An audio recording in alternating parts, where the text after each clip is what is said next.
मेरे प्रिय भाई बहनों, कभी कभी आपके जीवनों में और हमारे जीवनों में ऐसे समय आते हैं जब हम परेशानियों से घिर जाते हैं। ऐसा कोई भी व्यक्ति नहीं है जो परेशानियों से घिरता नहीं है।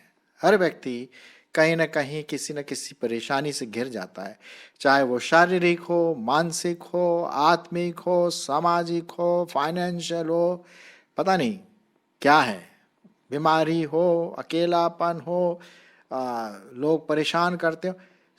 ऐसे समय में अगर कोई व्यक्ति आकर के आपसे बोलता है, अरे भाई, अरे बहन, आप घबराइए नहीं, धैर्य मत छोड़िए, हम हैं आपके साथ, हम आपकी सहायता करेंगे, है ना। तो उससे क्या होता है, एक प्रकार का इनकरेजमेंट मिलता, उत्साह मिलता है कि यार चलो, मेरे साथ कोई है, हमारे साथ कोई है, और हमें एक नई शक्ति प्रदान होती है और फिर हम उस समस्याओं को, उस परेशानियों को आसानी से झेल लेते हैं। ऐसे ही कुछ बातें हम बाइबल में देखते हैं जो प्रभु यीशु मसीह ने अपने चेलों के साथ या लोगों के साथ कही। और एक शब्द उन्होंने कहा जो मैं इंग्लिश में बोलूँगा, वो है be of good cheer.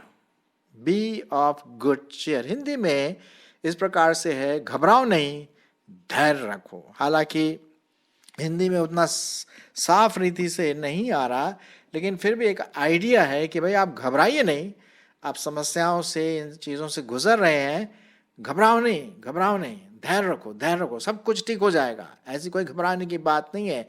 Be a good chair. आपने देखा होगा कि जब भी क्रिकेट खेलते हैं तो चीयर लीडर्स होते हैं, है कि नहीं, दोनों साइड में।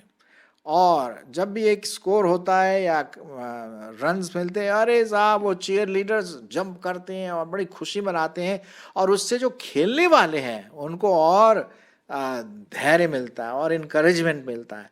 और अगर कोई टीम हारने लगती तो चीयर लीडर्स और चीयर करते हैं ताकि उनको वो मानसिक बल मिल सके। तो आइए, आज मैं विशेष करके 4 फ्रेज जो परमेश्वर के वचन में दिए गए हैं धैर्य रखने के बारे में, तो उसके बारे में हम बात करेंगे। पहला इंसिडेंट, पहला वाक्य हम देखते हैं मत्ती रचित सुसमाचार, मत्ती रचित सुसमाचार और उसका 9 अध्याय 2 पद। मत्ती 9 और 2। यहाँ पर हम देखते हैं कि लोगों ने एक लकवे के मारे हुए को खाट पर लाए यीशु मसीह के पास, और उनके लाने का मतलब ये था कि वो किसी न किसी रीति से उसको चंगाई दे दें। लकवा मारना एक बहुत बड़ी बुरी बीमारी है, और एक बार अगर ऐसा हो गया तो आदमी खाट में ही पड़ा रहता, चल फिर नहीं सकता, बहुत सारी प्रॉब्लम हो जाती है। और उन्होंने क्या किया, ये व्यक्ति को लाया जो लकवे का मारा हुआ था। मैं आपके लिए पढ़ूंगा मत्ती रचित सुसमाचार 9:2। और कई लोग एक लकवे के मारे हुए को खाट पर रखकर उसके पास ले आए। यीशु ने उनका विश्वास देखकर उस लकवे के मारे हुए से कहा, हे पुत्र, धैर्य रख, तेरे पाप क्षमा हुए।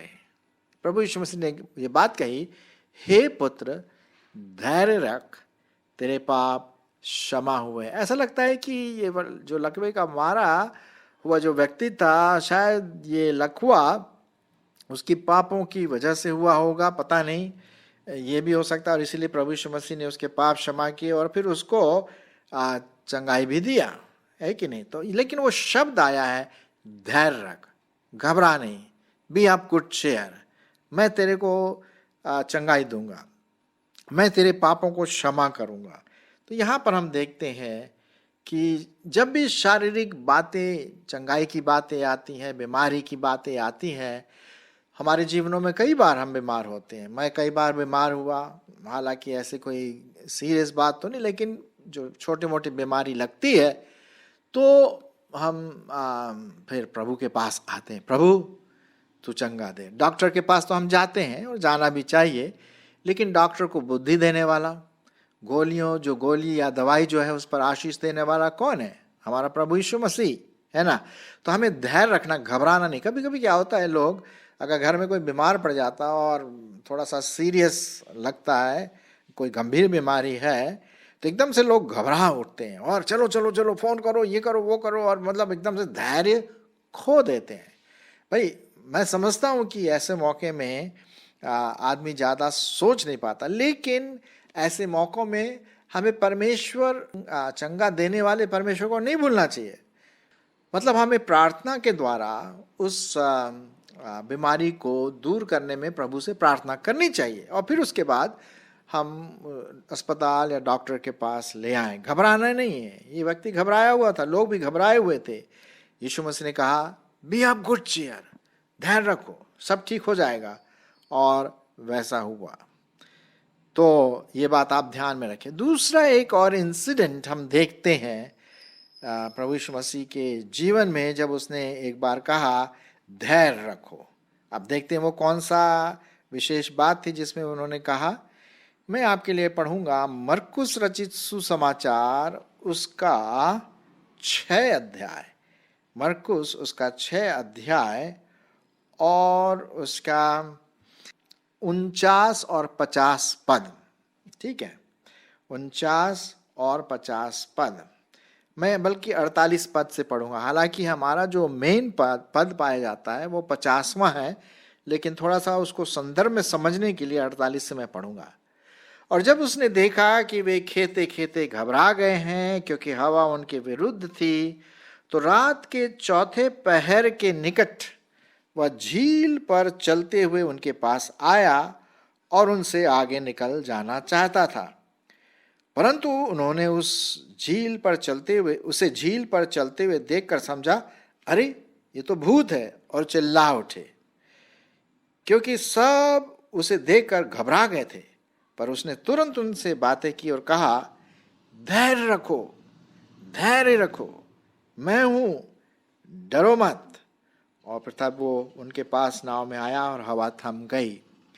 अब यहाँ पर बात होती है, थोड़ा घबराने वाली बात होती है। नेचुरली रात का समय है, अंधेरा है, और झील में ये नाव में जा रहे हैं, और कोई सफ़ेद कपड़ा पहने अगर कोई दिखाई दे और वो भी पानी में चलते हुए, तो स्वाभाविक है मैं भी डर जाऊं, और शायद आप भी डर जाए। मतलब ऐसा होता है कि नहीं?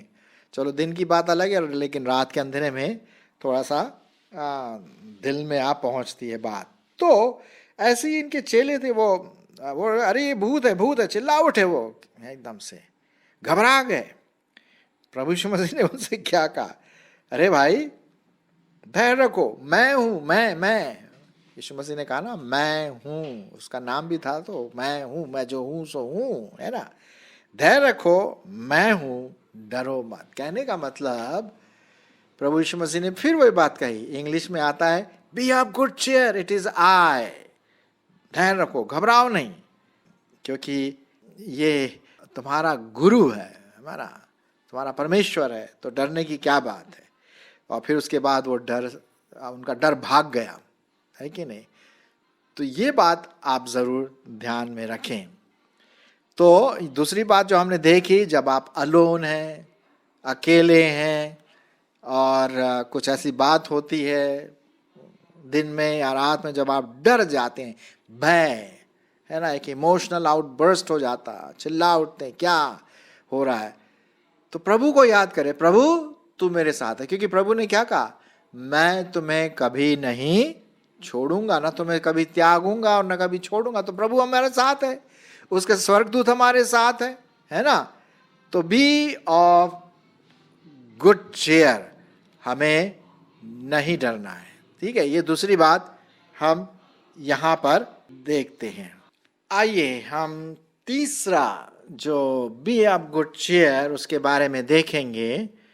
पहला हमने देखा, जब सिकनेस आती है, बीमारी आती है, तो हमें धैर्य रखना है। दूसरी बात हमने देखा कि जब हम अकेले हैं, कोई हमारे साथ नहीं है, लेकिन आप ये याद रखिए कि प्रभु परमेश्वर हमारे साथ है। सो बी ऑफ गुड चेयर। तीसरी बात हम देखते हैं, जब हमारे चारों तरफ परेशानी ही परेशानी है, बहुत सारे हैं, सब जगह देखो परेशानी है, पैसों की कमी है, लोग हमें उल्टी सीधी बातें बोल रहे हैं, अन्य जाति के लोग या हमारे अपने लोग, मिसअंडरस्टैंडिंग है, काम नहीं मिल रहा है, आजकल कोरोना का कहर चला हुआ है, ट्रिबुलेशन है, मतलब ऐसा लगता है कि यार कुछ ठीक नहीं चल रहा है कि नहीं।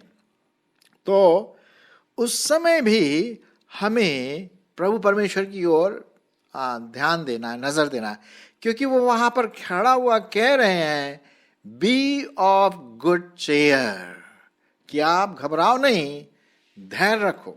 आइए देखते हैं, मैं आपके लिए पढ़ूंगा यूहन्ना रचित सुसमाचार और उसका 16वां अध्याय, यूहन्ना उसका 16वां अध्याय और 32 पद। देखो वह घड़ी आती है, वरन आ पहुंची है, कि तुम सब तितर बितर होकर अपना अपना मार्ग लोगे और मुझे अकेला छोड़ दोगे। फिर भी मैं अकेला नहीं, क्योंकि पिता मेरे साथ है। मैंने ये बातें तुमसे इसलिए कही कि तुम्हें मुझ में शांति मिले। संसार में तुम्हें क्लेश होता है, परंतु ढाढ़स बांधो, धैर्य रखो, बी ऑफ गुड चेयर। संसार में तुम्हें क्या मिलेगा? क्लेश मिलेगा, परंतु ढाढ़स बांधो, मैंने संसार को जीत लिया है। ये साहब परमेश्वर की प्रॉमिस है, परमेश्वर की प्रतिज्ञाएं हैं जो वो अपने लोगों को देता है। अब यहाँ पर जो संदर्भ है उस प्रकार से है कि प्रभु यीशु मसीह थोड़ी देर में बलिदान होंगे और फिर तीसरे दिन मुर्दों में से जी उठेंगे और फिर वो स्वर्गारोहण हो जाएगा उनका। तो वो बोलते तुम अकेले नहीं हो, पवित्र आत्मा आएगा, मैं तुम्हारे साथ हूँ। और तुमको इस बात का याद रखना है कि संसार तुम्हें क्लेश देगा, सताव देगा, तुम्हारे बारे में झूठी झूठी बातें कहेगा, इनसे तुम घबराना नहीं। क्यों? क्योंकि मैंने संसार को जीत लिया है। पैसों की कमी? कोई बात नहीं, मैं तुम्हारी उन जरूरतों को पूरा करूंगा। कहने का ये मतलब है, ढाढ़स बांधो, काम नहीं मिल रहा है, परमेश्वर देगा। कोरोना का कहर है, परमेश्वर आपको प्रोटेक्ट करेगा। लेकिन इसका मतलब ये नहीं कि आप सावधानी ना बरते, सावधानी बरते, आप मास्क लगाइए, सोशल डिस्टेंसिंग जो है रखना है, सामाजिक डिस्टेंस वो रखिए 6 फीट का। ज़्यादा भीड़ भाड़ वाले इलाके में ना जाएं और घर में आकर के हाथ धोएं या सैनिटाइज करें, ये तो करना है। लेकिन जो अल्टीमेट अंत में जो सुरक्षा प्रदान देगा वो परमेश्वर देगा, हमें बचा के रखेगा।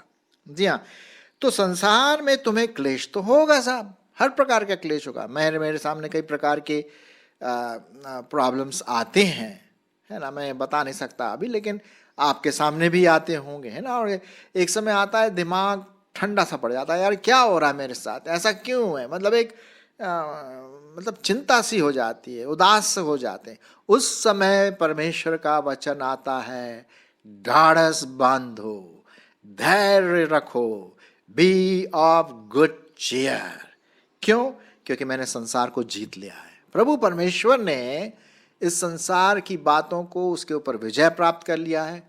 और विशेष करके उनके लोग जो प्रभु यीशु मसीह को प्यार करते हैं, उनके लिए वो बोलता है कि भाई जब मैंने जीत लिया है तो तुम क्यों घबरा रहे हो, मैं हूं ना तुम्हारे साथ। हाँ, सो यहां पर हम ये बात देखते हैं प्रियो कि प्रभु परमेश्वर फिर कहता है कि बी ऑफ गुड चेयर, घबराओ नहीं, सब ठीक हो जाएगा, धैर्य रखो, धैर्य रखो, आनंदित हो, कम ऑन, कीप अप, कोई बात नहीं, मैं हूं तुम्हारे साथ, है ना। अच्छा लगता है जब परमेश्वर हमारे साथ ऐसा बोलता है। जब लोग आके बोलते हैं तो अच्छा लगता ही लगता है, उसमें कोई शक की बात नहीं।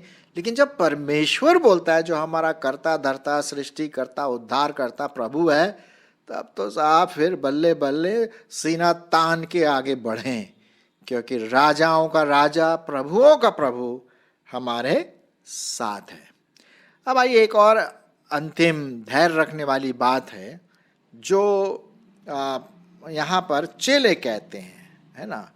और मैं आपके लिए पढ़ूंगा इसी से संबंधित प्रेरितों के काम और उसका 23 अध्याय 11 पद। प्रेरितों के काम उसका 23 अध्याय और 11वां पद। यहां पर हम देखते हैं, मैं 10वें पद से पढ़ूंगा। प्रेरितों के काम 23:10।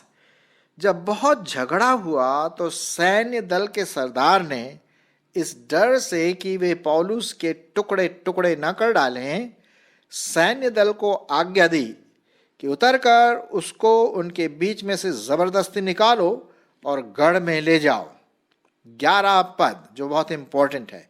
उसी रात प्रभु ने उसके पास आकर के खड़े होकर के कहा, हे पौलुस, धैर्य रख, क्योंकि जैसी तूने यरूशलेम में मेरी गवाही दी, वैसी ही तुझे रोम में भी गवाही देनी होगी। हाँ, ये बात देखिए। अब यहां पर पौलुस प्रेरित जो था वो बहुत परेशानी में था। लोगों ने उसको पकड़ा और शायद उसको मार डालना चाहते थे, क्योंकि प्रभु यीशु मसीह की गवाही दे रहा था। लेकिन वहाँ के जो सरदार थे, ये सैन्य का सरदार जो लीडर था, उसने कहा, भैया उसको गढ़ में ले जाओ, जेल में वहाँ बांध करके रखो ताकि उसकी रक्षा हो।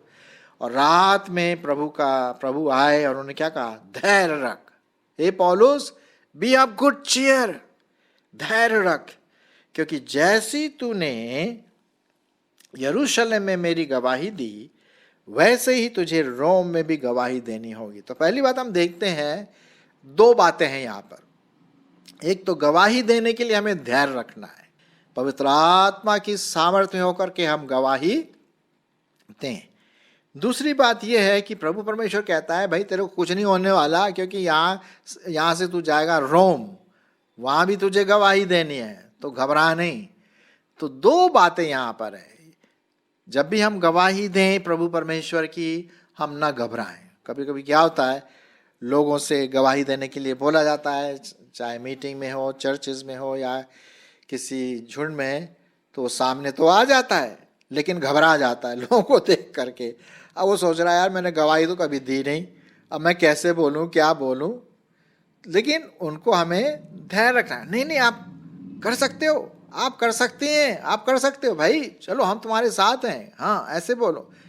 और सबसे बड़ी बात, परमेश्वर कहता है, जब तुम मेरे बारे में बात करो किसी से, तो ये ना घबरा जाना कि मुझे क्या बोलना है, कैसे बोलना है। पवित्र आत्मा आप ही तुम्हारी अगुवाई करेगा कि क्या बोलना है, कैसे बोलना है, और वो तुम्हें सामर्थ्य देगा। आपको पता है, प्रेरितों के काम में कई बार चेलों ने गवाही दी, और ऐसी वैसी गवाही नहीं दी डर के मारे, नहीं। हर समय जब भी वो खड़े हुए बोल्डनेस के साथ, कि साहसी हो करके और खुले दिल से, जो कन्विक्शन उनके मन में, जो कायलता थी, उसको उन्होंने मुंह के द्वारा दूसरों तक पहुंचाया। और इन गवाही के द्वारा कई लोग प्रभु यीशु मसीह के पास आए। अगर आप प्रेरितों के काम जो किताब है आप पढ़ें, तो उसमें आप ये बात देखेंगे, क्योंकि पवित्र आत्मा अगुवाई देता है ना। तो हमें घबराना नहीं है जब गवाही देना है। भाई यीशु मसीह के नाम में मैं जाता हूं, और जो भी शब्द होगा परमेश्वर देगा। बेधड़क आप गवाही दें, क्योंकि आपके पास सत्य की गवाही है, प्रभु यीशु मसीह की गवाही है, उद्धार देने वाले की गवाही है। और यही बात यहाँ पर लिखा हुआ है। प्रभु ने उसके पास आकर कहा, धैर्य रख पौलुस, बी ऑफ गुड चीयर, क्योंकि तुझे यही नहीं, आगे भी बहुत गवाही देनी पड़ेगी। सो प्रियो, आज हमने 4 विशेष बातों को देखा, जिसमें हमने देखा कि किस प्रकार से हमें धैर्य रखने के लिए प्रभु परमेश्वर कहता है, बी ऑफ गुड चीयर। जब भी हमारे सामने कोई सिकनेस आती है, बीमारी आती है, हम घबरा जाते हैं, स्वाभाविक है, इसमें कोई मैं नहीं बोल रहा गलत बात है, स्वाभाविक है। लेकिन हमें यह भी नहीं बोलना है कि परमेश्वर अपने सिंहासन पर है, वो हमारे साथ है। तो वो बोलता है, धैर्य रखो, मैं तुम्हें चंगाई दूंगा, मैं तुम्हारे पाप क्षमा करूंगा। दूसरी बात हमने देखा कि जब भी हम अकेले हैं या भयभीत हैं, क्या करना क्या नहीं करना, प्रभु वहां पर है, धैर्य रखो, है ना। Be of good cheer. तीसरी बात हमने देखा, जब भी समस्याएं आते हैं चारों तरफ से, ऐसा लगता चारों तरफ से समस्या ही समस्याएं आ रही हैं और ऐसा लग रहा प्रभु बहुत दूर है। नहीं, प्रभु आपके अंदर है। पवित्र आत्मा के द्वारा वो मीठी आवाज फिर से बोल रहा, मैं हूं ना तुम्हारे साथ, धैर्य रखो भाई, मैं हूं तुम्हारे साथ, लोग तुम्हारे साथ हो ना हो, मैं तो हूं। और चौथी बात हमने देखा, गवाही देते समय हम धैर्य रखें, धैर्य के साथ बोले और बड़े बेधड़क होकर के बोलें, और ताकि परमेश्वर हमारी इसमें अगुवाई और रक्षा करे। सो आगे जब भी ऐसी बात आए मेरे प्रियो, क्या रखना है? धैर्य रखिए, घबराइए नहीं। Be of good cheer.